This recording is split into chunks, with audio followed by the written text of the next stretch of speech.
Hey, it's Drybear. Today I'm going to rank for you the builds that we made last season for Necromancer and Diablo 4 as they transition into Season 1.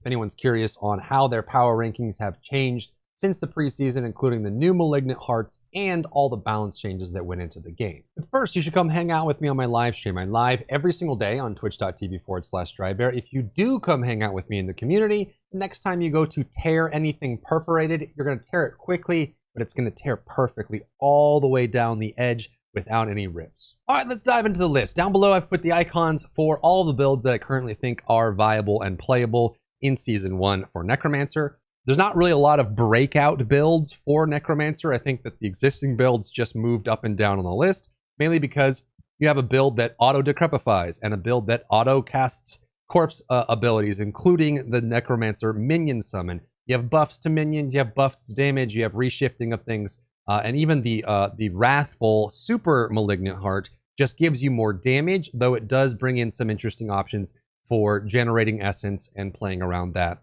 as a playstyle. But I don't think there's any like crazy breakout, oh my god, that works now, that's a completely different build. I think it's just going to be modifications of the existing ones that are in there now. So I've listed down all of the kind of major mechanics that I think function best for the Necromancer right now. And let's go ahead and rank them based on what is happening right now in Season 1. Now keep in mind, I'm starting with Druid, so I'm not going to have a lot of time to mess around with Malignant Hearts for Necromancer this season, at least at the beginning. So I wanted to leave you with this based on my opinion so you know what's going on. The first one, we're going to start at the bottom here, and I actually think that Bone Spear is just fine, and that most of the Bone Spear nerfs, primarily to Grasping Veins taking a big damage nerf on crit damage and crit chance. Also, the Evulsion Bone passive taking a big nerf as well as vulnerable damage going down, crit damage going down. I think that those changes hurt not Bone Spear, but primarily Bone Spirit. So for me, in the C tier, I don't think there's anything that's D tier for Necro right now.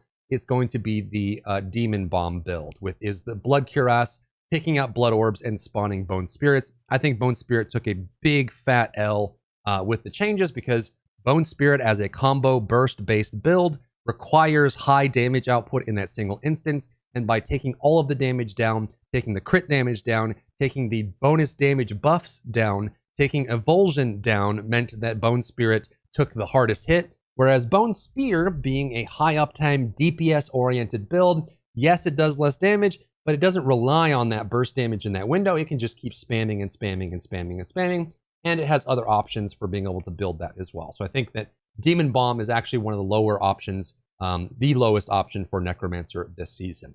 But luckily, I think it's the only one in C tier. And then following that, pretty obvious, I think if you go for Critical Mass, I think Critical Mass is now in the B tier with the changes afterwards. Again, it requires a lot of setup, a lot of planning. It's a combo-based build, and they took a lot of our oomph out of that burst, which means that you're better off playing with more of a straightforward build, a DPS-oriented build, or a build that doesn't rely on that kind of crazy damage window. Now, it doesn't mean that you can't play either of these builds if you really wanted to.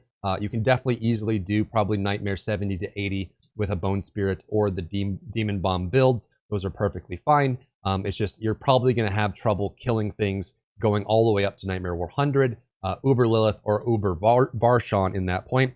But you still can do it. It's just going to be more of a challenge than I think that some of these other builds on there as well. Next, in the B tier, below Critical Mass, I'm actually going to put in Putrid Detonator, a Corpse Explosion focused build for the same reasons, is that I think Burst build suffered the most from the changes in patch 1.1. A lot of setup, a lot of requirement, and less payoff now means that it's harder to run burst combo builds. So I'm gonna put Putrid Detonator here as well. I think it still works. You still can generate the corpses that you need. You can find combos and benefits there. You can probably still do, again, Nightmare 70 to 80 with this build. But if we're ranking builds against each other, that's where I would put Putrid Detonator. And that is actually the last one for B as well. I think Necromancer is in an amazing spot this season. They have tons of very cool, very awesome options for builds going into the season, and I cannot wait to see what actually comes out. In the A tier, I'm actually going to put the Undead Lord Minion build. I think if they were able to put in AoE damage reduction for minions It's possible this could even move up to like A point, like between A and S, maybe even low S.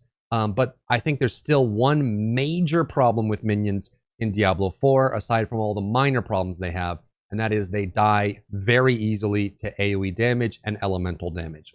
If you push Undead Lord or any minion build past Nightmare 80, past Nightmare 90, you run into Toxic, Plague Bringer, Poison Enchanted, Fire Enchanted, Electrified Obelisk, any kind of massive AoE, Cold Enchanted, any of those, your minions just die. And it makes it very hard to run these kind of builds for that reason. But getting more healing on the Skeletal Priest, 10 more damage on the Skeletal Priest, plus a bunch of damage on Reanimation, plus getting this new Malignant Heart that gives you crazy damage scaling on your minions as long as you can maintain Essence for them. All of this makes it really cool and really fun to play the Undead Lord Necromancer build and put it all together. So I think that if at some point in a season update they say, hey, Necro minions now have 90% damage reduction to area of effect damage, I think this could very easily move up. But as it stands right now, I can't put it any higher than A until that problem gets addressed. Now, the other side of the summoner playstyle for Necromancer is the Ring of Mendeln. And I'm actually, for this season,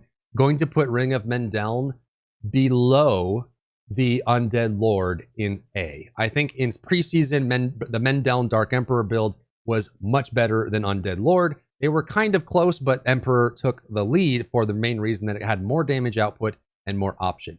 However, I don't think it has more damage output anymore. All of the buffs to minions make it very comparable, if not better. And there's one major difference between the Mendeln build and the Undead Lord build that's super important for this season. And that is, for the Undead Lord build, you have more available stats that you can spend on survivability, because the damage that you're dealing is coming from your minions. You don't have to stack crit damage, vuln damage. You still need to stack vuln damage, but crit damage and all these extra scalars that you would for a normal DPS build. There's less requirement on stats, which means that you can then invest more in utility and defensive options, which are going to be needed in droves this season after the major nerfs to disobedience, damage reduction, total armor, and then, of course, the dangers that we face in the Malignant Tunnels. So I'm actually putting the Ring of Mendeln Dark Emperor build below Undead Lord for that reason, is I think you have more flexible gearing options for Undead Lord this season that allow you to really be flexible in the encounters you take, and you're less reliant on a proc, which means you don't even need to run Lucky Hit either. So the Ring of Mendeln build, the Dark Emperor, is super strong, still very good this season, but I think that Undead Lord actually takes the cake in this situation. Next, in the A tier, I'm actually going to put the Blood Speaker. This is the Blood Surge build that uses minions and the Death Speaker amulet to overpower with blood damage. There's definitely more options this season for blood. I'm super excited about Blood Necromancers being able to get more tools of the trade to be able to play around with that. I think that's super fun and very cool. And I think that the options that they have are better than they've ever been. And it is a minion build in essence. I think that the best form of Blood Surge is utilizing minions with the Death Speaker amulet and then running Overpower. Because again, every minion that you have when you use the amulet and cast Blood Surge will deal a Blood Surge around them. Each one of those Blood Surges will overpower when yours overpowers, which means that however many minions you have, including, by the way, Bone Prison segments, are still counted as minions as of right now at the making of this video, you can get a large amount of overpowers all triggering at the same time, super strong.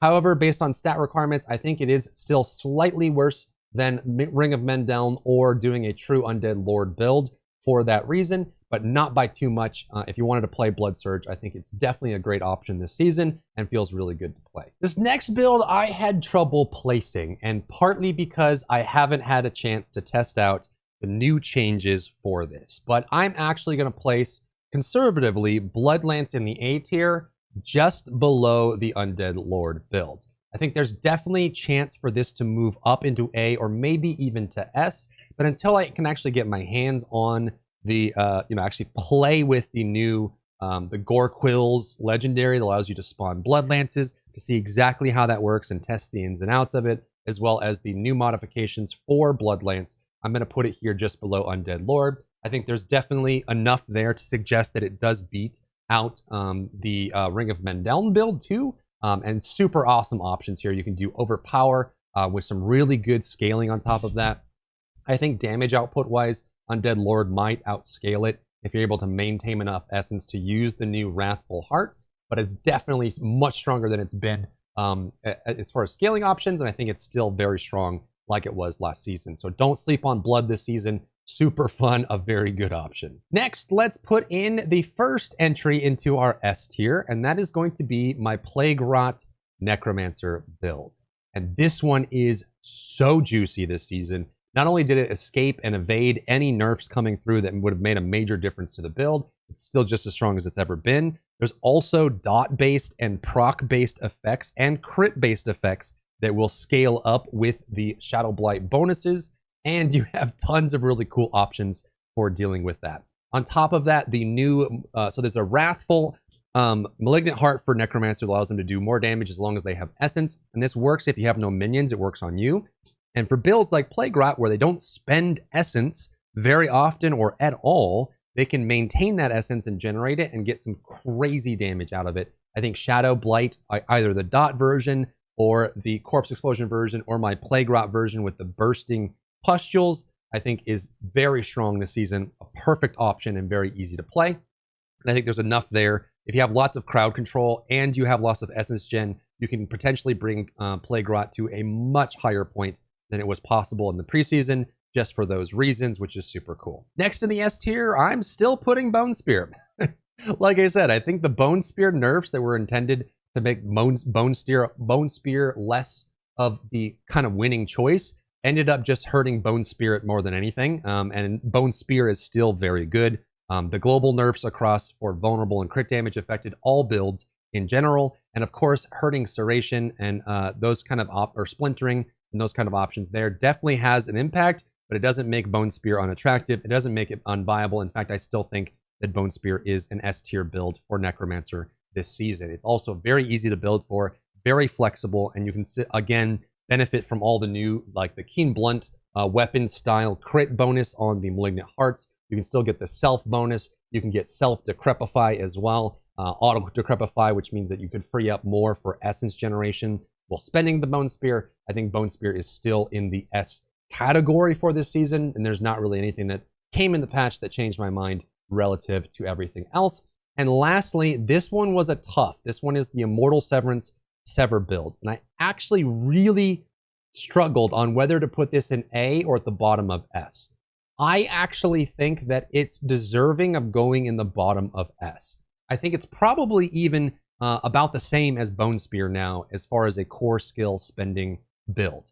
The main reason is now your vulnerable is going to be up a lot more. So they changed it from every 4 severs getting vulnerable to every 3 severs. You can also get way more scaling than you could before, and you have other options for cursing and for consuming corpses if you want to. And even that, Corpse Central has no cooldown. With the new Malignant Heart, I think there's a lot of really cool options here. And with it being a core skill build that's not reliant on overpower, it can scale just as infinitely as any other build in the game and can be exceptionally strong. So I think Immortal Severance is in a great spot.